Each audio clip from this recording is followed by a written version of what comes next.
I'm here, doing well. How are you? Good. You sound great. Thank you. You're welcome.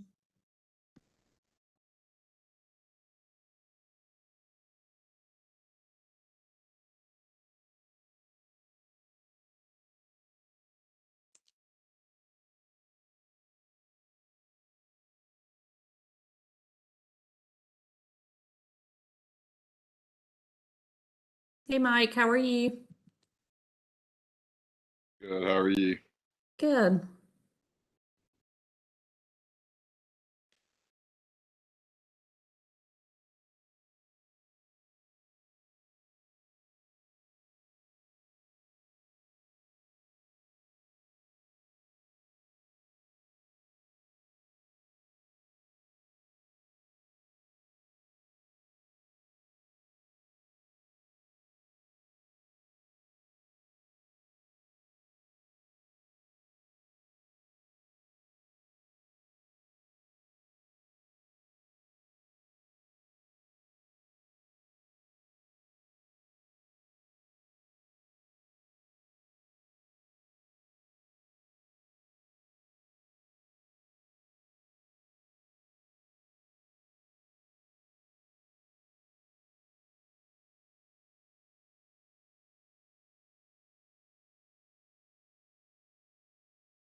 Hey, Mr. Powell, how are you tonight?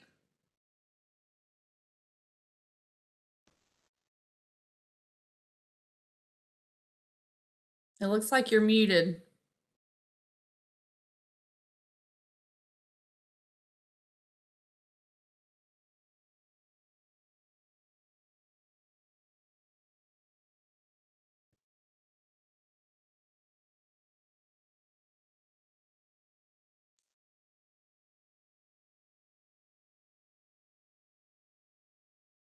Alan, can you hear us?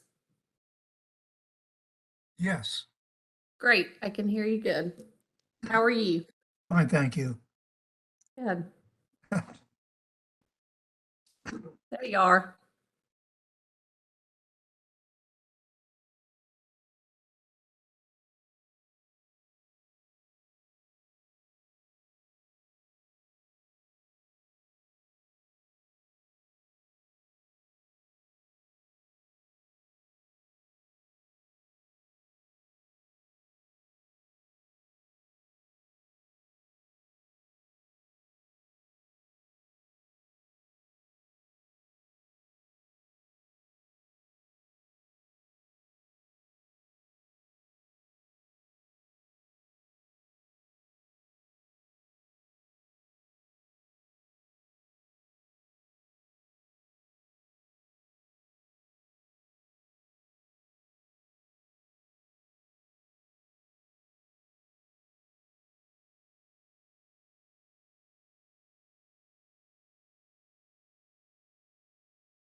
Hey, Mr. Lord, can you hear us?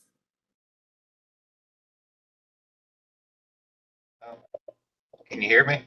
I can. Perfect. Yeah. How are you? I'm good. How are you? Doing well. Thought I'd have more problems with this logging in.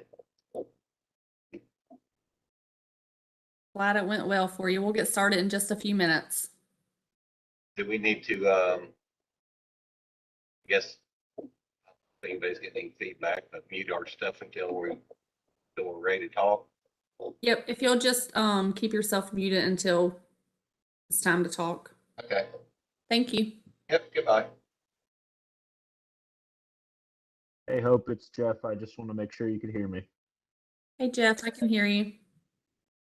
Hey, Dan. Perfect. Hey, How are you tonight? good. How are you? Doing well.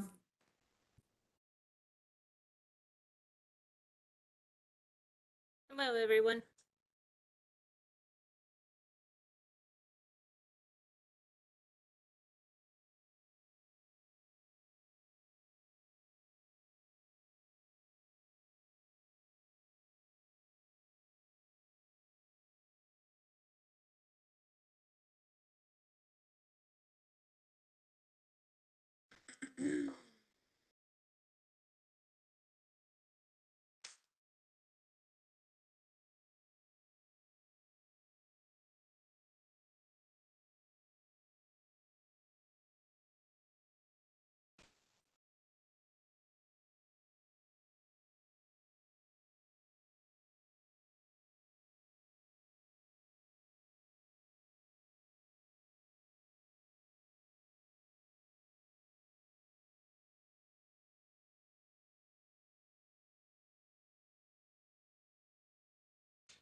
Hey, this is CJ. Can you hear me? I can, CJ. How are you? I'm good. How are you? Good. Hey, Mr. Mintz, can you hear us? Yes, I can. Perfect. And just for the record, it's Menzie. I'm sorry. Not a problem. Just want to let you know. That's all.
Hey, Tom, can you hear us?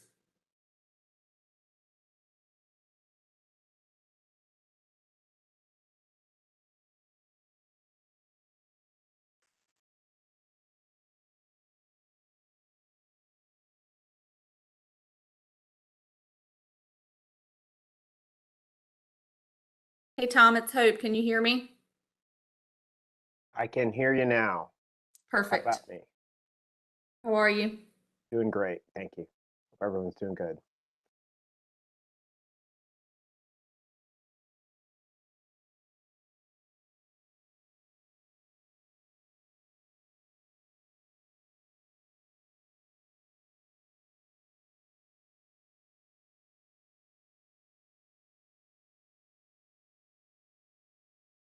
Paula, is Brent there? Brent is not here in person, no. Okay. So it looks like we're just waiting on Thomas Brewer and Randy Proctor and Whitley. Scott Whitley. Yep. Okay. I say we'll give it maybe till like 6:03 or something like that and just commence with the meeting since we've got most people here.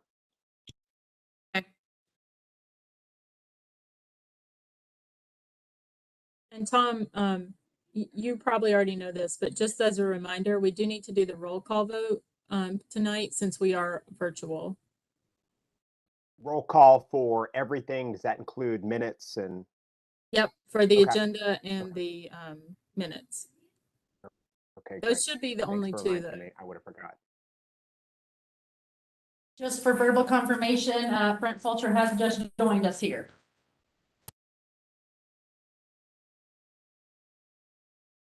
Thank you, Paula. Happy New Year. Happy New Year.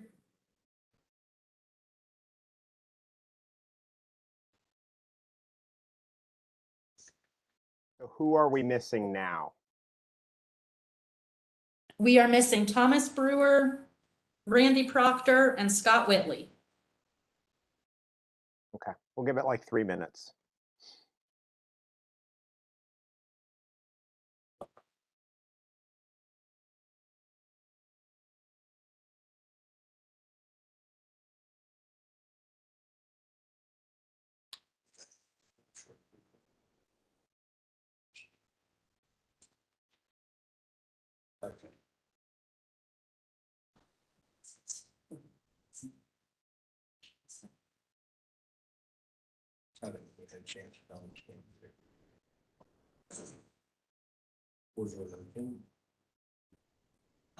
Yes, I do.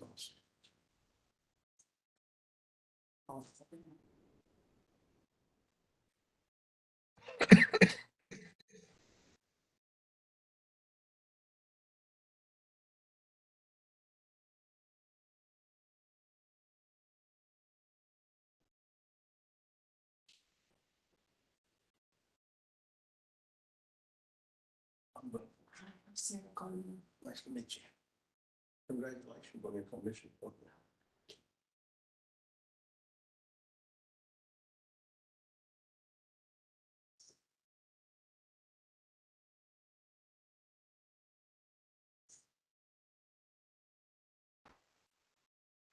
Hey, Paul, let's hope. Don't forget to hit record. Yes. Thank you. You're welcome. Hey, Hope, has any staff reached out to the members not in attendance? I can call him right now. Okay.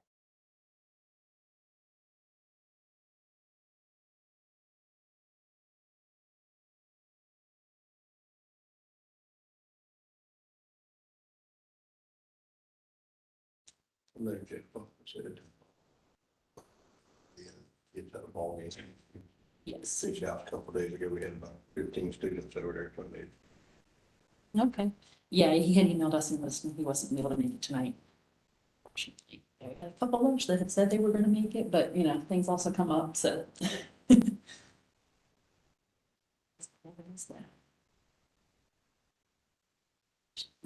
Thomas Brewer is on his way in. Thank you.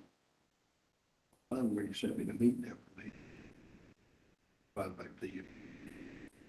Yeah, it's within the materials, it's just the first page, we get it as like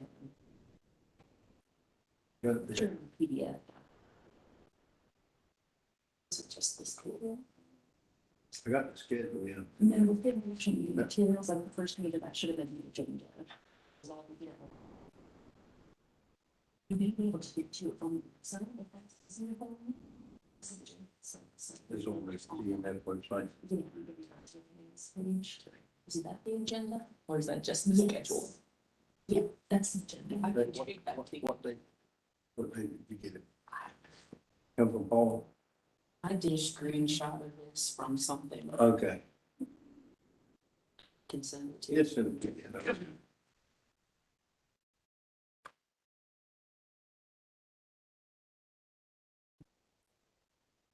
Just send it to him. Phone.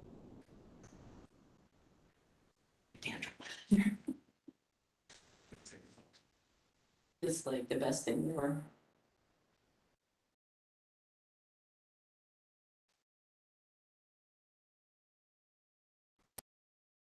Tom, no answer from Randy or Scott. Okay, I'm just gonna assume we're just gonna commence the meeting and go ahead if that's all right. I don't think Scott has attended the last couple, if I remember correctly. Well, I will go ahead and call this January 12th, 2023 Finfish Advisory Committee meeting to order. And as a first order of business, I'm looking for a vote on the approval of the agenda, unless anyone has anything that they would like to change on it. Hey, Tom, do you want to do a roll call real quick first, just to make it official? Or who's, Sure, if we need to do that, absolutely. So let's, yeah, I'll run, you want I'll to go run ahead through and it. call the, okay, go ahead, Lee. Do your thing. Yes, sir. Just say present if you're here. Thomas Brewer. What's this, a mic check? We've already done those. Didn't we say Thomas had just gotten here? He's not on yet, but he was getting on. He's coming Okay. soon. All right, I'm just gonna mark on present. Jeff Buckle is absent. Lewis Dunn. Present. All right, thank you. Brent Fulcher. Present. Chris Hickman is absent. Larry Lord. Present. David Mincy. Present. Alan Powell.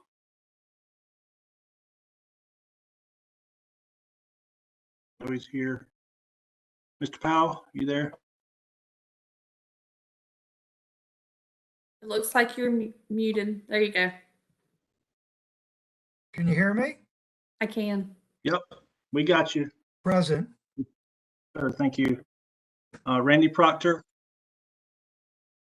I have him marked as absent. Bill Tarpley. Present. Scott Whitley, I have marked as absent. Mike Blanton. Here. Sarah Gardner, see you in the room there. Here. And Tom Roller. I am here, present. Okay, we have a quorum. Okay, so now we can move on to the approval of the agenda. I'm looking for a motion to approve the agenda.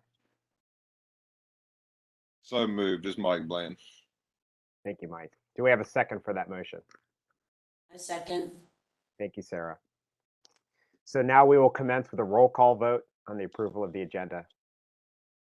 Okay, I'll go through those present. Thomas Brewer.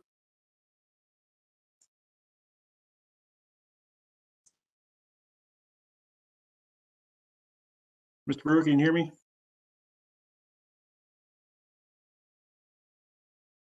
All right, I'll come back. Lewis Dunn. I don't think he's on there yet. Okay. Approved. All right, Brent Fulcher. Yes. Larry Lord. Yes. David Mincy. Yes. Alan Powell. Yes. Bill Tarpley. Aye. Mike Blanton. Aye. Sarah Gardner. Sorry. Sarah Gardner. Approve. And Tom Roller. Yes. Lee, Mr. Okay. Tarpley's here now. I mean, Mr. Brewer. Mr. Brewer, okay. And I vote yes. Yes, sir. Thank you. Got it. Unanimous. The motion passes unanimously. So next order of business is approval of the minutes from our last meeting, which was the October 20th, 2022 meeting. Unless anybody has any changes, I'll be looking for a motion to approve those minutes. A motion to approve the minutes. Do we have a second for that motion? A second. Dave Menzie. We have a second for that motion. Unless there's any comments, go ahead and commence the roll call vote, Lee. Okay, Mr. Brewer. Yeah, approved. Thank you. Mr. Dunn. Yes, approved. Mr. Fulcher, Aye. Mr. Lord, Yes. Mr. Mincy, Yes. Mr. Powell, yes, Mr. Tarpley, Aye. Mr. Blanton, Aye. Ms. Gardner, Aye. and Mr. Roller, Chairman Roller. Aye. Thank you. All right. Passes unanimous. Thank you. Okay, to our next order of business, I think we're going to move on to the 2023 annual AC orientation presentation. Is Laura giving that presentation? I am. All right, well, you can go whenever you're ready. Thank you. I'm going to load the presentation, and if Tom, you could just give me a yes when you can see it, I will start.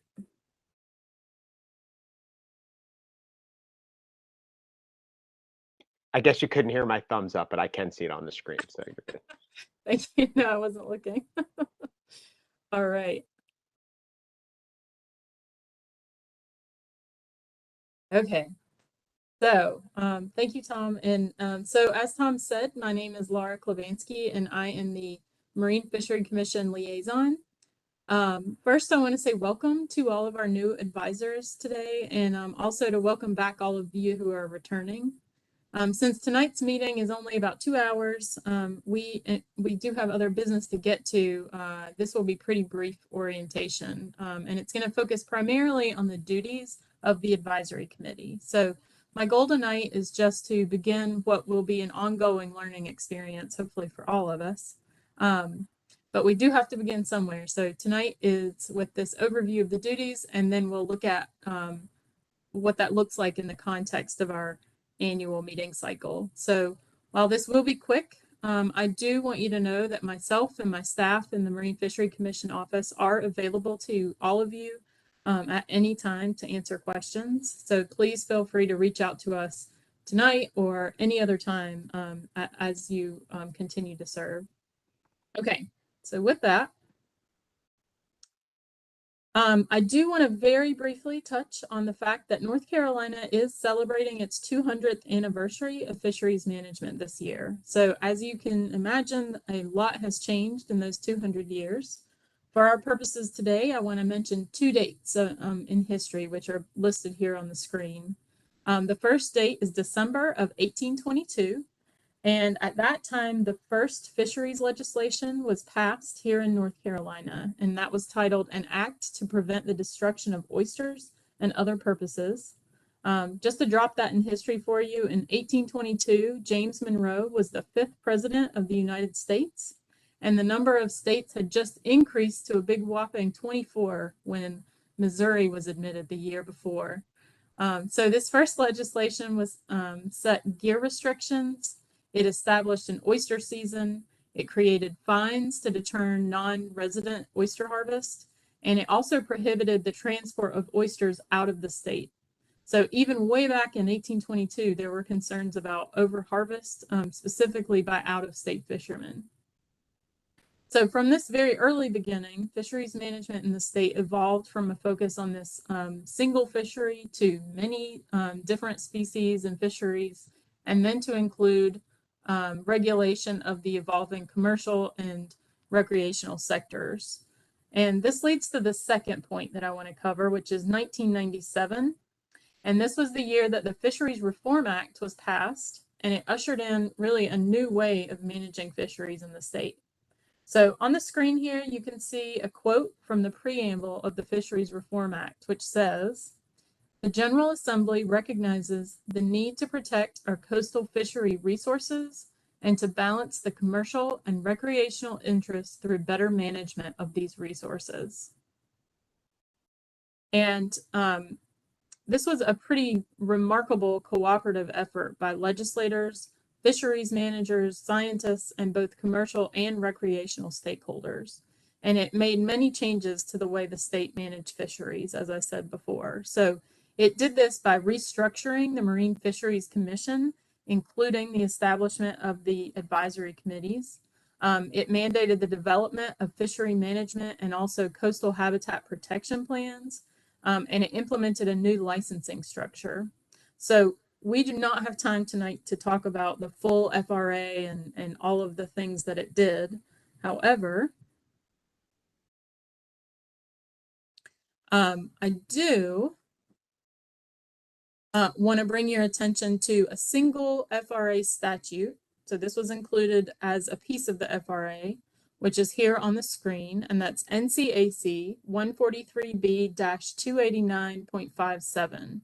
And this is the law that established the advisory committees. So I haven't included the full body or text of this law here because it is pretty long. However, as you can see from the title, this law includes the establishment, the membership, and the selection of the advisory committees. And tonight, I'm going to focus on that final noun in that list, which is the duties that this law describes. So I've pulled the duties language from the body of the law and put them here on the screen. The first duty of the advisory committee is to assist the commission in the performance of its duties by reviewing all matters referred to the committee by the commission, and shall make findings and recommendations on these matters. So the second is that the standing committees may make findings and recommendations as to any matter related to its subject area, and the commission shall consider all findings and recommendations.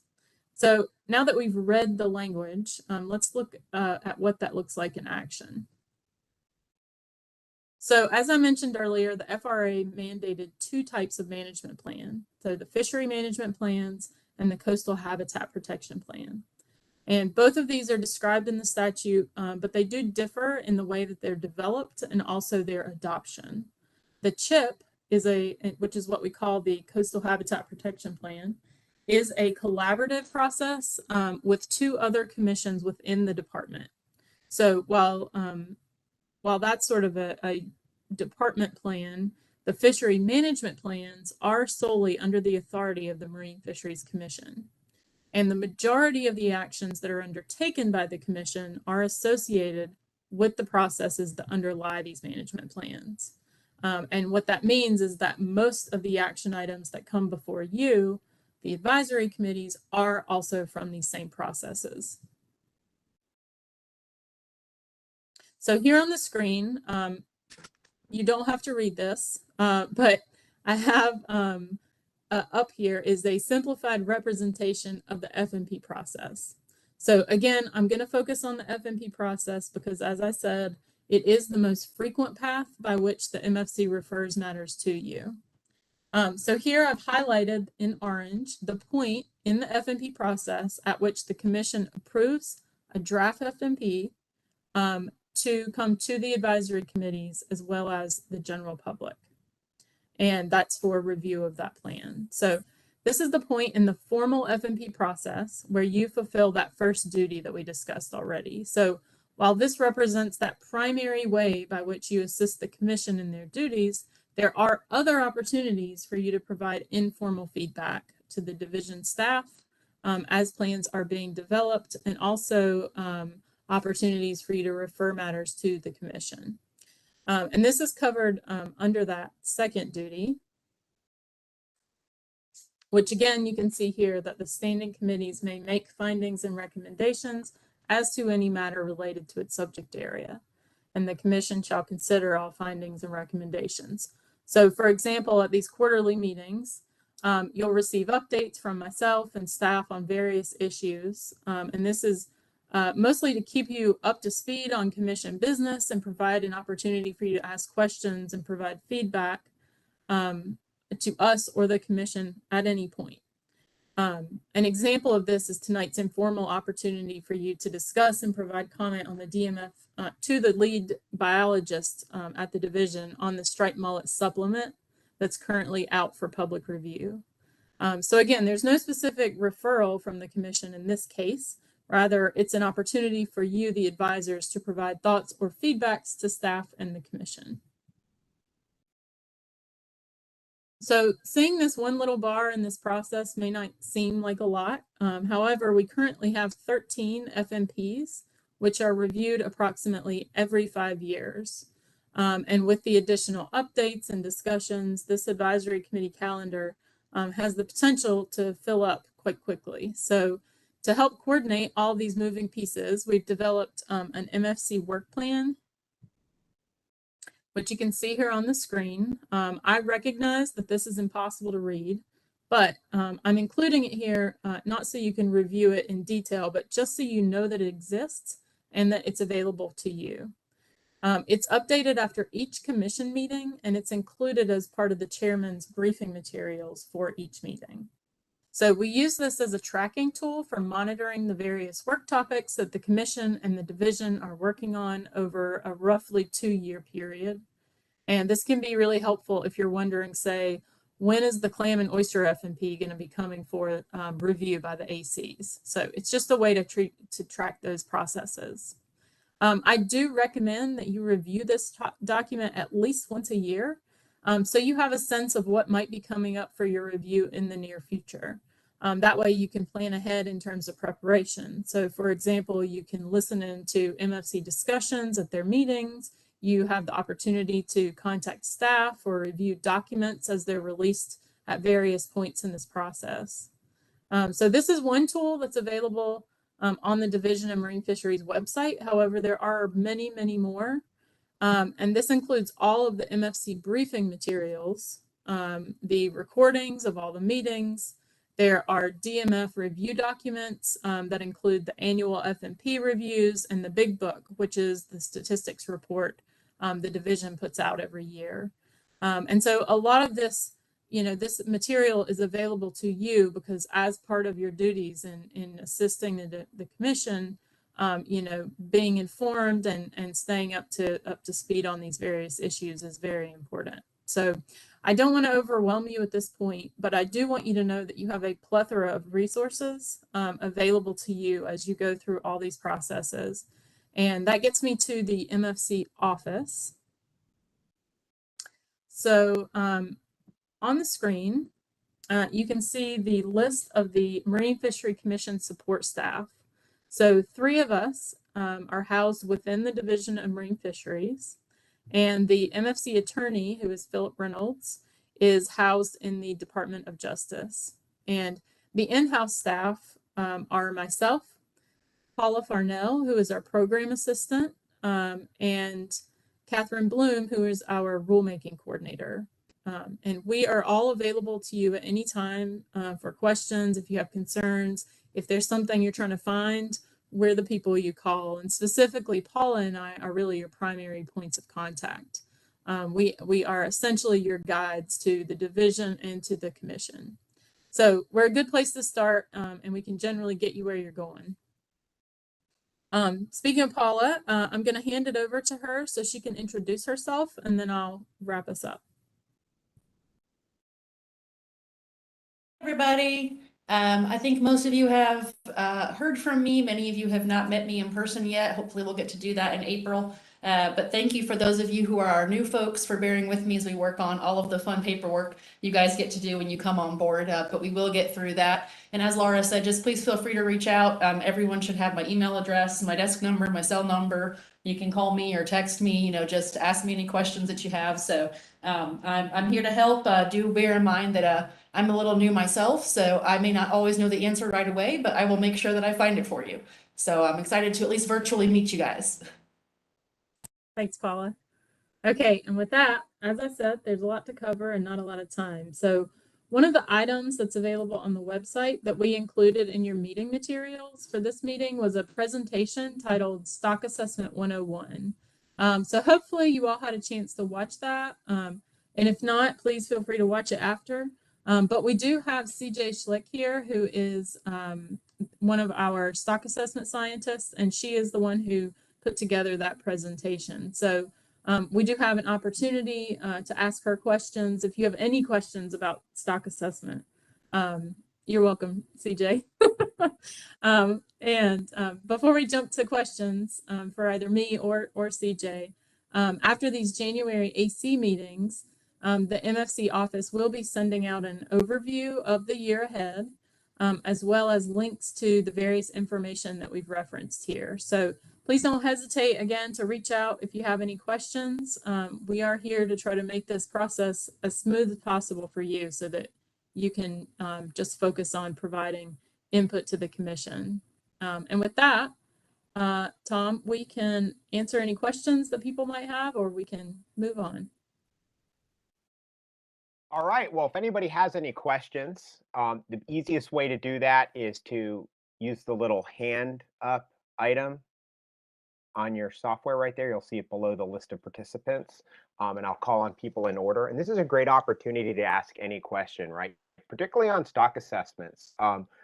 Let me be frank, stock assessment science is extremely difficult to understand, and I don't think many fisheries biologists outside of the stock assessment world understand it all either, just to be fair. So if you have any questions, no matter how basic, please feel free to ask. This is a great opportunity, and I really appreciate the division doing this sort of intro stuff for some of the new advisory committee members as well. I see a question from Alan Powell. Yes. Okay, go ahead, Alan. To Laura, I realize that the assessments involve outside peer review, and that's really great for providing transparency and discussing the constraints and limitations of the assessments. However, the question that I have is, does the DMF have a peer review of the data used in the models? And this would be, for those that may not know, it would be similar to the CDAR program that the National Marine Fisheries Service uses to assess the data prior to the assessment. Yeah, thank you, Alan. So I am actually going to defer either to CJ or to Lee for an answer to that. One of them should be able to answer that more completely.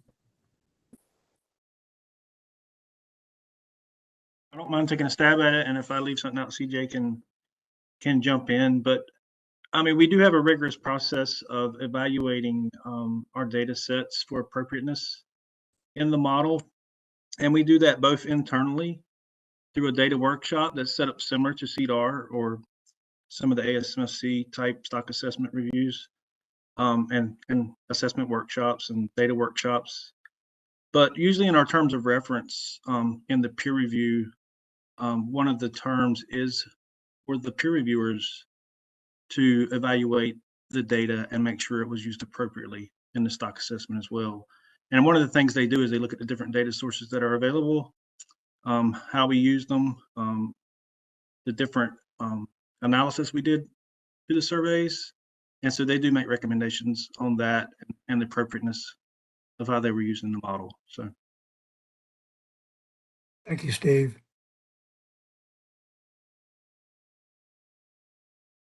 I see Paula's got her hand up. I was just going to add one thing. Oh, go ahead, CJ. One thing I would add to that is the plan development team that works together to put together the assessment is not just internal DMF personnel. It can also be other people that may have additional data sources or insight into the process. So our rigorous process is not completely internal. Thanks, CJ.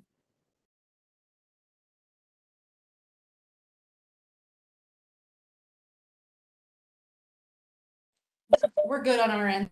Thank you. Do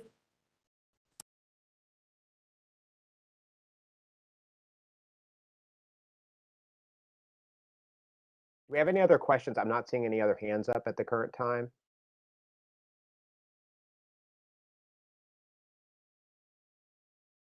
We got plenty of time to ask questions. We're ahead of schedule, y'all. So.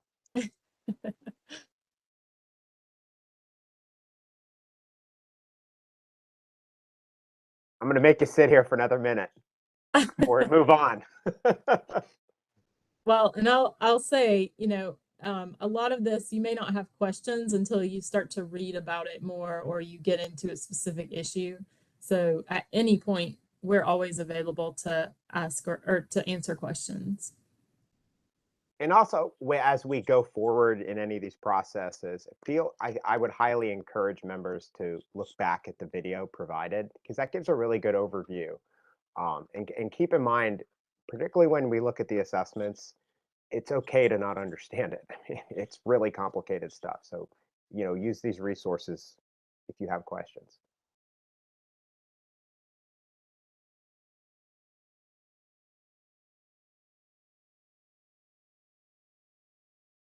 Well, not seeing any other questions, I guess we'll move on to the next item on the agenda. I'll pull up my agenda here. So that's going to be, is that the striped mullet supplement update? Yep, Again? it's me again. Okay. All right, Laura, you have the floor. All right, thank you, Tom. All right, so I am now going to give you the MFC November meeting update. I promise in future meetings you won't have to see me this much, but so at your October meeting, which was the last meeting, the last time that this AC met, we were still awaiting the final commissioner. That was Sarah Gardner. So we are happy to have her now. She was sworn in before those October meetings. So in November, we did have a full commission. So the first the first item that the commission discussed in November was the joint fishing waters delineation issue. This is a continuation of an issue that began way back in 2018 and is related to the joint rules that are shared by the Marine Fisheries Commission and the Wildlife Resources Commission, and the boundaries that establish the inland joint and also the coastal waters of the state. So a memorandum of agreement was prepared over the summer by Marine Fishery Commission and Wildlife Resource Commission staff at the request of the chairman of both commissions in an effort to try to make progress on this issue. And the MFC chose not to take action on the MOA. However, they did request that the DMF staff continue to reach out to the WRC staff and work towards developing a plan for how best to move forward to address this issue. For the next item, the commission did approve a full slate of nominees for the obligatory seat for the Mid-Atlantic Fishery Management Council. So those nominees will now go to the Governor's Board and Commission's Office for consideration. And there were 4 nominees. They were Mike Blanton, Jess Hawkins, Thomas Newman, and Robert Rule. The commission gave final approval on Amendment 2 of the Estuarine Striped Bass FMP. This did include maintaining the gillnet closure in the Neuse and Tarpon River systems until 2024, at which time the division will evaluate the effectiveness of the harvest moratorium and the gillnet closure at that time. And at that time, the gillnet closure will be reconsidered. As many of you are aware, that that issue really dominated the conversation around Amendment 2. And so that amendment has now been adopted. The management is being implemented. And so staff are working on that. The commission gave approval of the goals and objectives for development of Amendment 2 of the Striped Mullet FMP. The commission also approved a management option for Supplement A to Amendment 1, and that was option 2 for that was for the Striped Mullet FMP. And that supplement, as I said earlier, is now out for public comment. So just as a reminder, option 2 was a end of season closure. It was November 7th through December 31st, which is estimated to result in a 22.1% reduction. So if you'll remember back in October, the Striped Mullet leads spoke to you about that scoping period that was occurring for Amendment 2. And they have joined us again tonight to help us with any conversation that you'd like to have or any questions. And finally, looking forward to the February meeting, it is scheduled for February 22nd through the 24th, and it's being held in New Bern at the Doubletree. And coming up at that meeting are the division is going to be presenting a update to the false albacore information paper. The commission will also be getting an overview of the spotted sea trout fishery and discussion of the upcoming scoping period. They are going to hear a presentation on the Blue Crab FMP Amendment 3 revision.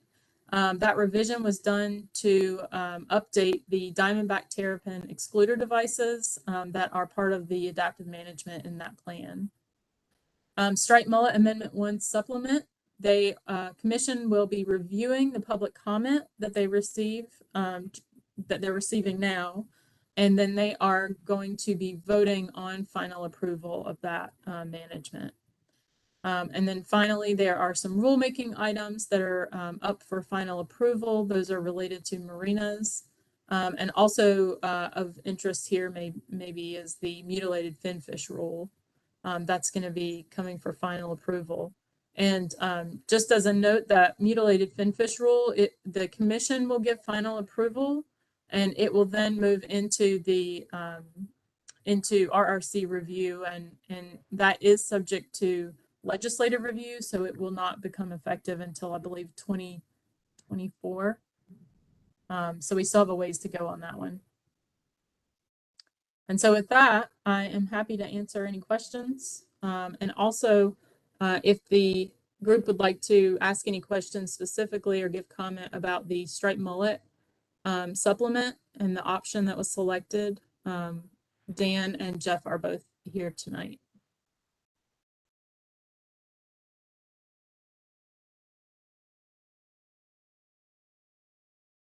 Oh, it's me again.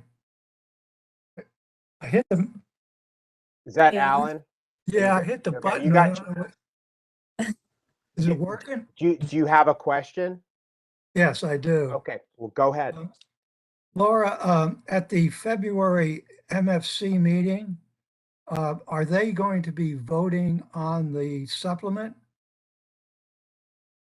Yes, they'll be voting on final approval of the supplement. And comments will be accepted by the Marine Fish Commission on that supplement. Is that correct? By the They are receiving comments now. Yes. Okay, thank So, you. Yep, absolutely. I see Paula, your hand is up. Yes, Mr. Fulcher had a question here. Go ahead, Mr. Fulcher. Thank you, Mr. Rowland. Laura, I'm assuming that it's only public comment by written or email content. There's not going to be any more public comment, scoping type meetings prior to the commission meeting. Is that correct? I believe that is correct. Dan or Corinne, you can correct me if I'm wrong, but I believe that's correct. This is Jeff. That's correct. Thanks, Jeff. I wasn't privileged, or didn't have the opportunity to go to the commission meeting, but I did give a couple commissioners some of my data. Just our location in Beaufort alone landed like 420,000 pounds of mullets prior to that date, and I meant to look to see what we've landed since that time. If I had to guess, I'd say we probably landed another 100 to 150,000 since that point in time. And I really think the stock assessment, as we heard through public comment, that was in this building right here and others also, really missed it. Maybe 3 years ago, stock had a problem, but I think the stock's changed and rebounded from where we're running behind on that. So I got a feeling you're going to have a lot of comment, especially from fishermen in boats down south, because they feel like they're getting persecuted unfairly, that before the fish get even opportunity for them to harvest, you're closing the season. I heard a couple fishermen in the Wilmington area tell me that basically it appears that Morehead City really don't give a damn about them at all, that once the fish get to Morehead and they're kind of starting to pass by, then they can close it. It's not important to nobody else. So got a feeling you're going to have a pretty big outcry of comment coming from Morehead South, just because of those arbitrary dates that we got picked here. I would think that it would have been a lot more consistent to pick it in the middle of the summer sometime, where it wouldn't be arbitrarily against one part of the state or another. That's just my comment off the cuff. We will put some comment forward and some numbers to back it up with trip ticket data, try and help show that and educate some of the commissioners a little bit to just kind of what they are looking at. Because I think the stock assessment, with most stock assessments, by the time you start reviewing the data and trying to use it for management, you're 2 to 3 years behind. And on a stock that's rapidly changing, I think you really can miss the target of what you're trying to do. So thank you for the opportunity to speak. Thank you, Brent. And just to those comments, we have heard that. And even though the supplement will be voted on in February, we are also currently developing Amendment 2, and that discussion is going to continue, you know, with all the fishermen, and there will be a lot more opportunities for comments directed towards Amendment 2. And Tom, Dan or Jeff might have additional comments as well. If you do, please just chime in. Yeah, this is Jeff. I just wanted to say we're aware of the uptick in landings the past 2 years. The most recent trip ticket data we have shows that we're at 2.6 million pounds of commercial harvest for 2022. December is not completely in yet, or last I checked, it wasn't completely in yet. So that is higher than 21 and significantly higher than 2019. But we are working, as Brent stated, we're working from the 2019 terminal year for the stock assessment, and we're aware that it's lagging a couple of years, but it's the data that we have to work with.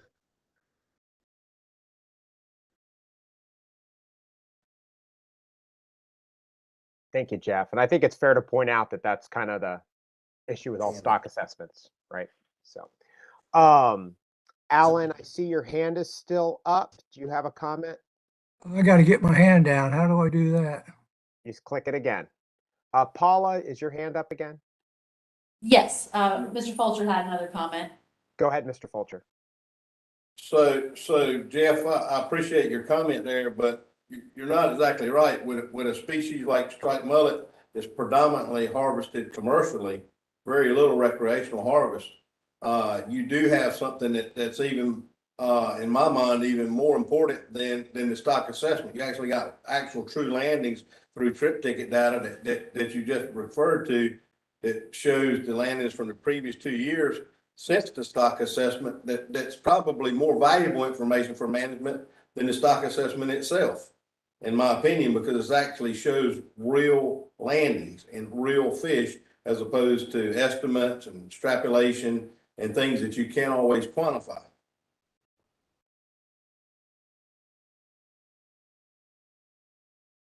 And I understand that, you know, the landings are an important source of information here. I will note that effort is up the past 2 years significantly from 2019 and 2020. So it's difficult to say how much of that is due to more fish being available and how much of it is due to more effort, maybe shifted from other fisheries.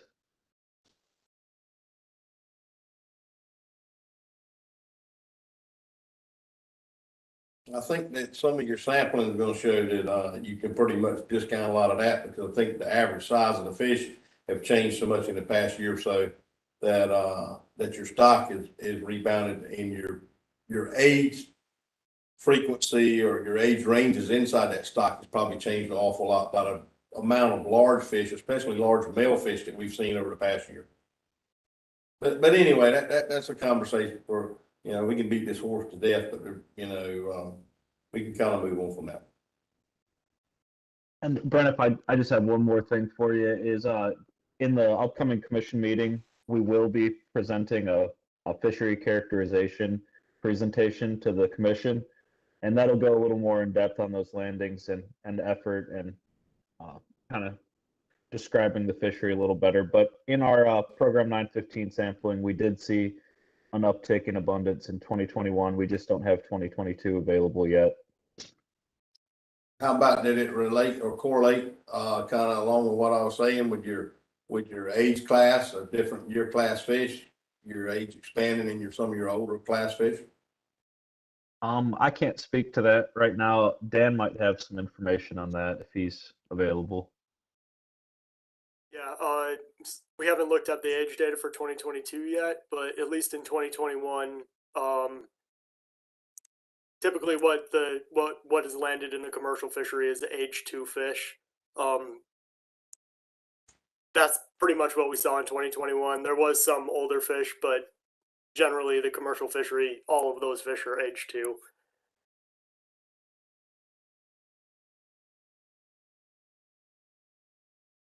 Thank you, Dan. Alan, your hand is still up. Do you have another question? I've got a lot of questions for the striped mullet, Go ahead, Alan. but I think I'll wait for the presentation, but I just can't get my hand down. Well, let me click it. Is it down? It's down. You're good. You're I'm good. really sorry about that. No worries. You're not the first one to experience that issue, let me tell you, on these webinars. Do we have any other questions from the advisors here? I'm not seeing any hands up. You're not taking questions on the striped mullet stock assessment at this time, is that correct? Well, Or you want to it's an opportunity for advisors to, ask questions, right? Or we're not, do we have a presentation we're doing? We don't have a separate presentation tonight. We just have the opportunity to comment. Certainly if you have a question, we can try to answer it, and that's what we're here for. Absolutely. Okay, well, I'm going to put my hand up again then. I have a Go ahead, Alan. Yes, I have a considerable amount of questions, and I would probably be dealt with mainly if I talk in person with the staff. But I'd like to bring up some points at this particular time. And as you are all aware, there was a major concern during the scoping meeting with the frustration between the 2018 and 2022 stock assessments, and particularly the SSB estimates. And I'd like to go back and just, if I could, I'd like to make some comments on, first of all, starting with the 2018 stock assessment. And I'd be glad to show you or give you the reference to the pages where they occur within that assessment. But to sum it up, what they had found in that assessment was poor stock recruitment relationship.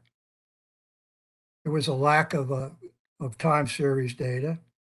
There was a lack of contrast and high variances in the survey indices, which resulted in parameter uncertainty. And there was a lack of contrast in the spawning stock biomass and recruitment. And I guess my question would be if there are the stock assessment people there, could you explain how these 2018 findings, how they were alleviated during the 2022 assessment, or how they were addressed? There were some relatively strong comments, and I realized that the 2018 was not a benchmark assessment, and the 2022 was. So if I could hear from your staff on how they resolve those particular problems, or I could do this in person with them. So Alan, before anybody jumps in, I do want to say that is a very specific question on a previous assessment, and I don't think that we have this. I think Laura Lee did that assessment. I'm actually not sure, but so that assessment, we can follow up with you, and certainly we can reach out to Laura Lee so that we can sit down with you and answer like those really in-depth questions. But if anybody can speak to that, please jump in. But yes, Alan, we can follow up with you on this. Thank you. I have some other rather detailed questions that I would like to ask the staff too at that particular time. And I really don't know whether it's worthwhile to bring these up, but I would like to point out again that there was, during that scoping meeting, quite a concern with the differences in that 2018 and 2022 stock assessments. And I think the commission should be aware of that. And in my opinion, the SSB, the spawning stock biomass, and at least the recruitment estimates appear to differ significantly between the two assessments. And I would like to know how that was dealt with in the 2022 assessment. And I'm sorry for being so complicated, but I have read the two assessments, and these are things that I have concerns with.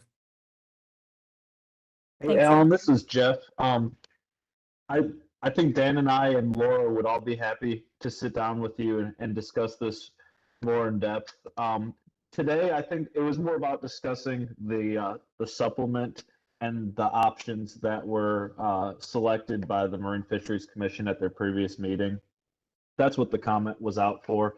The public comment period was to leave comment about the commission's preferred management option. So we can get in depth in the stock assessment at another time. I'd be happy to set that up with you, and we can sit down with Laura, our stock assessment scientist, and Dan and I can work through all that with you. Sure, Jeff, and I appreciate that. But I guess the stock assessment is tied to the supplement, and if I would just would like to have these concerns addressed because they're both tied together. The assessment is tied to the supplement. Is that correct? The supplement is Yes, it is. The supplement is to end overfishing that was identified within the stock assessment. 2022 assessment, correct? Well, I have concerns about that assessment, and that's why I'm bringing this up at this particular time. But I would be glad to deal with this with you folks. So, and Alan, just for transparency's sake, you know, this is something that we have heard a lot from the public. We did hear a lot of these comments from the public at the scoping meetings. And I think that, you know, we certainly want to, as much as we can, reassure people that what we've done is sound science and that what our management, you know, moving forward is based on the best available science. So we absolutely will follow up with you. I think that through the course of the fishery management plan development, we are going to continue to get these questions.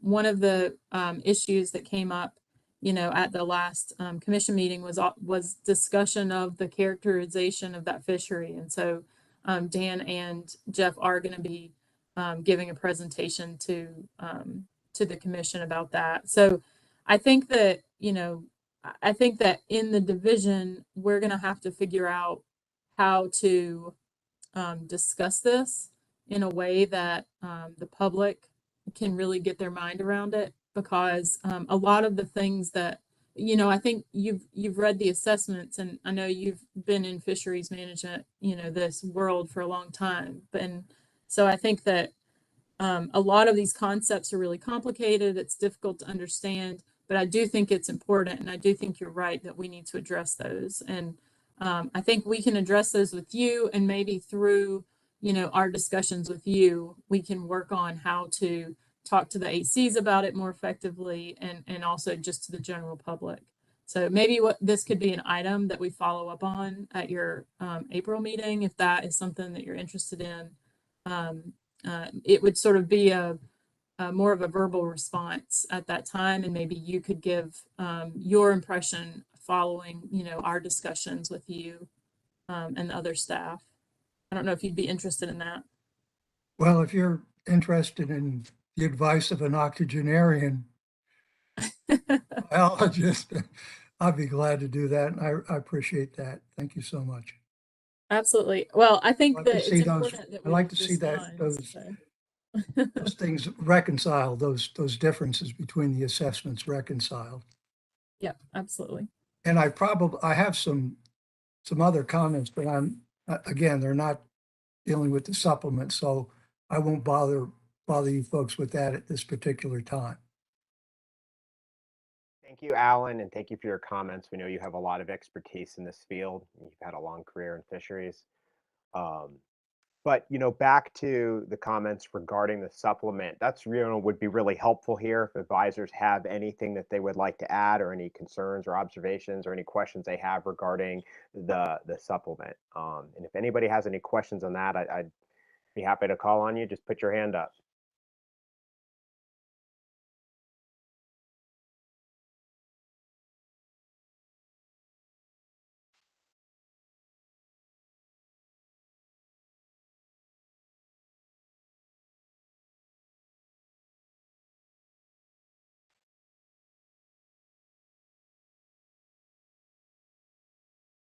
I am not seeing any further questions regarding this, so I think that we can move on.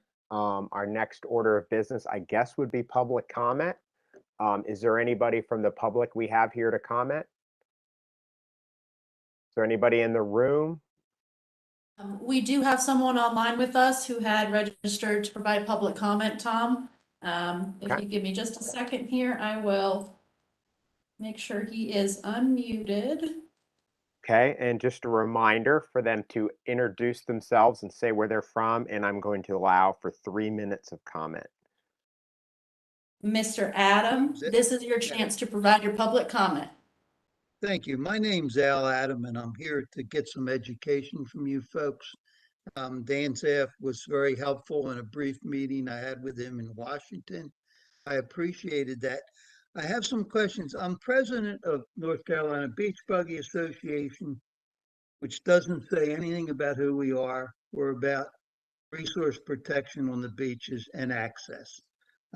We're not about buggies, but goes back to our founding in '64. Doesn't say what we do. But as such, I'll tell you a little bit about my experience.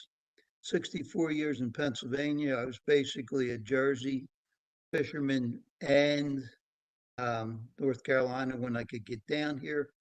Been fishing Hatteras for 47 years. A resident of North Carolina for 10, a property owner on the Outer Banks for 37. One of the things, the questions that arose during your meeting, I'd love to be with a group of people who are related to fisheries. My family goes back to Cornwall, England, fishing for 300 years. I'm not a commercial fisherman. I know quite a few of them. I would like to know on the advisory board, how many commercial fishermen are there?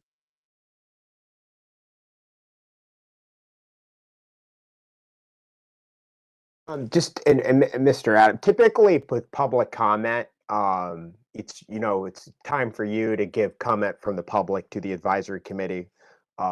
Typically, we don't answer any questions. Okay. I'm okay. sure You staff don't would be answer love to follow up with you on that, or Yep, you can absolutely. get this. I'll plan to follow up with you, Mr. Adams. Okay, that's why I was just curious. When you're talking about fish assessment, seems a practical place to go. But the other thing was putting the cart in front of the horse here. One of my big concerns is we have 4,000 members. Actually, slightly more than half of them are from Virginia. When you're talking about the closure period, next November 7, I believe, till the end of this year, what is the what's the process for enforcement of people? Not, I'm concerned about surf fishermen. Our fishermen use preferably cob, but they use various striped mullet for bait. If the fishery is going to be closed, is there going to be enforcement for anglers using bait to be able to use mullet? And if so, how would they know the source? How would the enforcement folks know the source? Like I say, I know I may be putting the cart in front of the horse, but I'd like to tell our members what to expect. We have people this time of year, very frequently late in the season, will buy bait, freeze it, keep it for fishing right now. We have a lot of members fishing right now. How would the marine fisheries propose to force the use of striped mullet for bait in that closure period? Like, I understand I may be getting ahead of the game here, but I'm curious, and what I want to do is I want to tell our members, I want to advise our members accurately. That's my goal. Thank Tom. you. Go ahead. Thank you, Mr. Adam. I appreciate your comment there. I gave you a little bit more time just because we're ahead of schedule and you had some questions there, but we appreciate you coming here to give your comment. And you break some good points up, and they were discussed at the last commission meeting. I'll go ahead and pass that on to Laura. Yep. And so Mr. Adam, I'll plan to follow up with you. We absolutely want to help you make sure you get correct information out to your members. So I'll just plan to follow up with you with that information. Are you in Washington or Moorhead? I am in Moorhead. Both within striking distance. We appreciate what you folks do and appreciate being invited to the meeting. Thank you very much. Thank you, sir. All right. Well, we are way ahead of schedule tonight, and I guess I'm going to pass this over to, is it Lee or Laura, to do the plan agenda items for the next meeting? No, Oh, I'm that assuming would no be more again. public comment, right? No more public comment? So no one in the room? Okay. No more public comment. Thank you, Tom. Okay, thank you. All right, so Laura, go ahead. Yes. So I don't have any specific agenda items for you. However, if any committee members do, you can let us know. Specifically, if there are items that you would like to learn about, if we could do sort of, something similar to those 101 presentations, things like that. One thing I do want to talk about is location of meetings. So for this meeting, we in October, we met at the CDO, which is in Moorhead City. That's our central district office with the division. So I'm interested to know if there are any requests for specific location for your April meeting. Otherwise, we would probably plan to keep it in Moorhead City.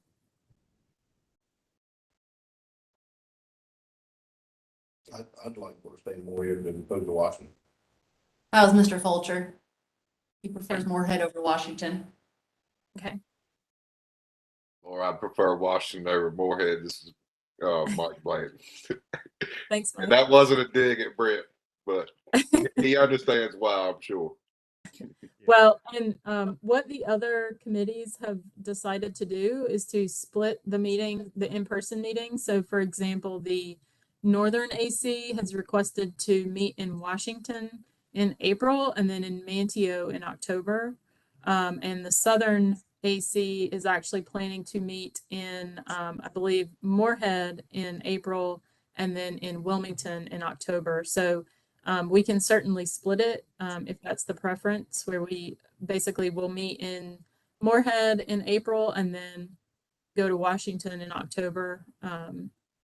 We can do either of those things. So it really is up to the committee. Personally, Tom Roller, I prefer Moorhead, obviously, because it's outside my back door. But I recognize that we have a diverse group of members, and it might be easier for some people to split that difference. Do we have anybody on Finfish from the Wilmington area at this point? And I'm assuming that y'all are considering Washington and Moorhead because that makes more sense for the advisors at hand. Yeah. The central locations for these standing committees tend to be because people are coming from all over the state. So I think, oh, go ahead. Sorry, Sarah.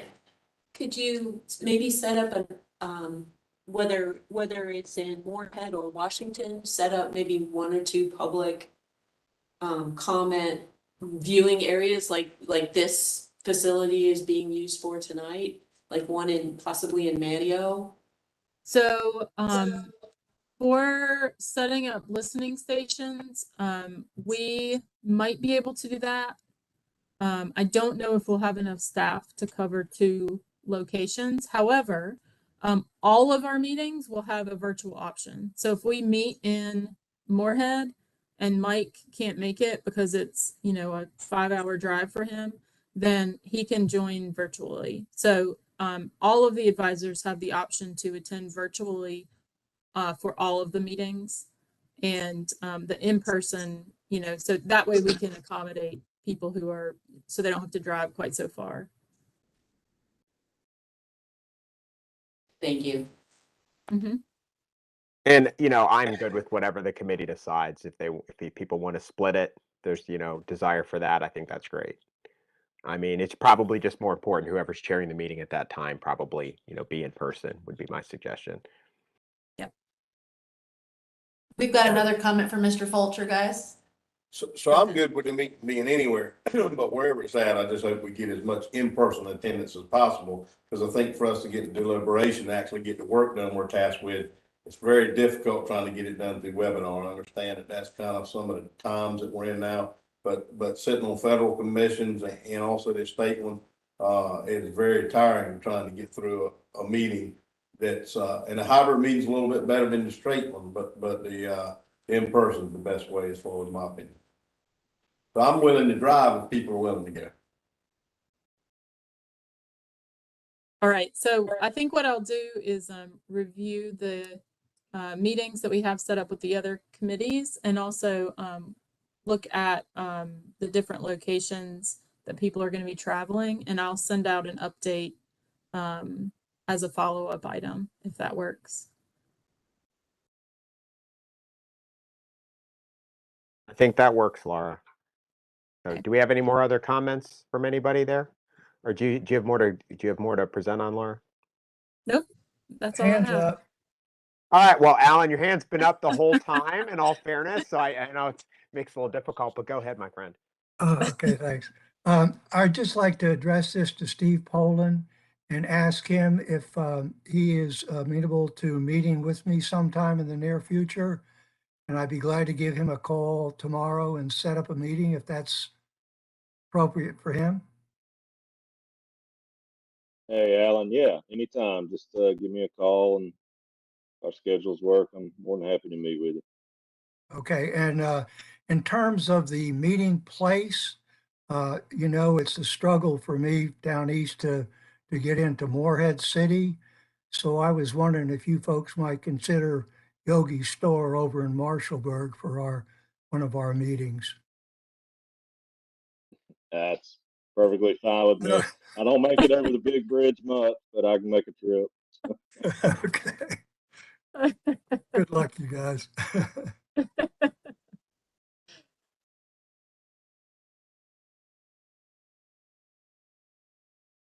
All right, well, I'm not seeing any other hands up at the time, so I guess we can adjourn the meeting if everyone's okay with that. I don't need a motion. We typically don't do motions to adjourn, but if you want to do one, that's fine by me. I just don't want to do a roll call. Hey, Tom, I have a question real quick. Who's this? This is Lewis Dunn. Okay, go ahead, Lewis. Yeah. Yeah. Hey, first of all, new committee member, excited to work with you guys. Some of these issues, such as the striped mullet stuff, that I'm coming in here at the tail end. Is there somebody at the division I could speak with just to kind of bring me up to speed with how these conversations have evolved and where they currently are? I think that'd be very helpful. So that is my role as the liaison, is to basically do exactly that. So I'm happy to talk to you about sort of the evolution of the issue. And Dan Zapp and Jeff Dobbs are the species leads, and they also are available if you'd like to speak with them. So I'll plan to reach out to you by email and just set up a time where we can talk, maybe, if that works. Yeah, that'd be awesome. Thanks a ton. Okay. Absolutely. We've got a question here from Sarah. Okay, go ahead, Sarah. I just want to say that when I tried to call Daniel Daff, the telephone number that's on the DMF website was not working. So I don't know.